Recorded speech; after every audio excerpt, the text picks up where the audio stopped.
sobrang nakakamiss na nga itong si Alden Richards at Maine Mendoza na makita ulit natin sa isang project. Although ngayon ay tila malabo nga itong mangyari dahil alam niyo naman kamakailan lamang. Hindi nga pinayagan ng GMA na mag-guest itong si Alden Richards sa TVJ sa TV5 kung saan mismong si megastar Sharon Cuneta na nga ang nagsabi nito na hindi nga daw pinayagan itong si Alden. Kahit na nga gustong-gusto ni Alden talagang magpunta sa Eat Bulaga sa TV5 para mag-promote nung pelikula nila na nung nakaraan. So ngayon lang natin ito na-update. But anyway, marami ngang naganap sa Eat Bulaga na sobrang maganda. Katulad na lang ng pagkapanalo ng TVJ versus mga halusos kung saan muli ay nakauwi na nga sa tunay na tahanan ang title na Eat Bulaga. Walang iba kundi kay Tito Vic and Joey na ngayon nga ay hindi na E80 ito kundi ginagamit na nga nila ang Eat Bulaga at sa kanta ay nagamit na rin nila ito. Samantala, syempre, marami pa rin mga fans ang nag-expect na darating ang panahon na makakaguest na ulit si Alden Richards sa kanyang mga Dabber Cats or mananatili siya muling host nito.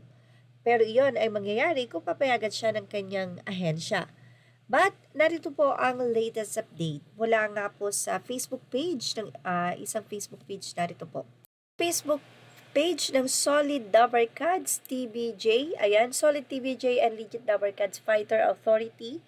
Sabi nila ang dalawang dating namumuno sa Tape Incorporated, Mr. Antonio Tubiera at Maluchoa Fagar. Pero nakakalungkot lang nga naman na magkaiba pala sila ng pananaw about sa TVJ. Kay Mr. Tubiera ay sinuportahan daw ang TVJ. Ito namang si Miss Maluchoa Fagar ay kinalaban naman daw ang TVJ at kumampi ito sa mga halusos at sa abogado ng Tape Incorporated. Mr. Tubiera loyalty sa TVJ, Maluchoa Fagar traitor sa TVJ. Mr. Tubiera mabuting kaibigan sa TVJ, while Maluchoa Fagar masamang kaaway sa TVJ. So nakalagay yung photo ni Mr. Tubiera at saka ni Miss Tridor sa TVJ yun.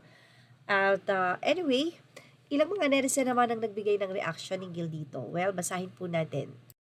Say nila, salute to our kababayan Mr. Tony Tubiera for Mahayhay Laguna. We are proud of you, Sir Tubiera. God bless you, sir, at buong pamilya mo.